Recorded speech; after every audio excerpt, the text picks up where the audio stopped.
আসসালামু আলাইকুম ওয়া রাহমাতুল্লাহ। আজকে আমরা আরো কয়েকটি হাদিস নিয়ে এসেছি। এক নম্বর হাদিসটি হলো সহিহুল বুখারীর হাদিস 1325 নম্বর।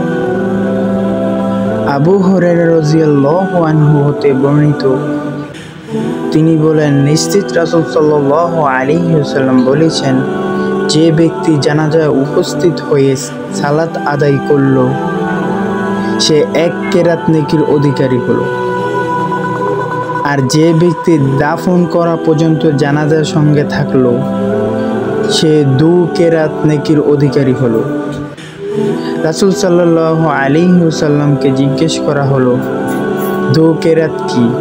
উত্তরে রাসূল সাল্লাল্লাহু আলাইহি ওয়াসাল্লাম বলেছেন, 2টি বিরাট পাহাড় সমপরিমাণ। সুবহানাল্লাহ। এজন্যই আমাদের যত সম্ভব আমরা জানাজার সালাতে অংশগ্রহণ করার জন্য আগ্রহী হব। দ্বিতীয় নম্বর হাদিসটি হলো সহিহুল বুখারীর হাদিস 934 নম্বর।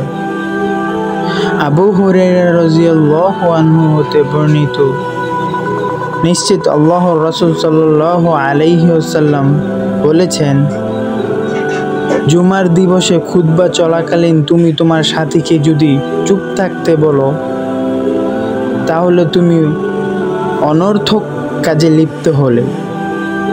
এজন্যই আমরা জুমার দিনে কোনো কথা বলবো না, সুন্দর করে আমরা খুতবা শুনবো এবং জুমার দিনে সবসময় আমরা আগে যাব।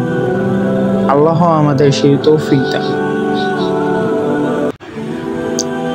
তৃতীয় নম্বর হাদিসটি হলো সহিহুল বুখারীর হাদিস 887 নম্বর।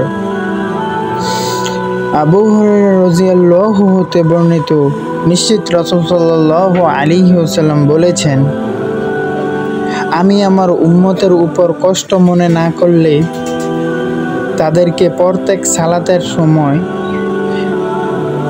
মেসওয়াক করার আদেশ দিতাম। সুবহানাল্লাহ। এজন্যই আমরা সবসময় নামাজের আগে মেসওয়াক করার চেষ্টা করব।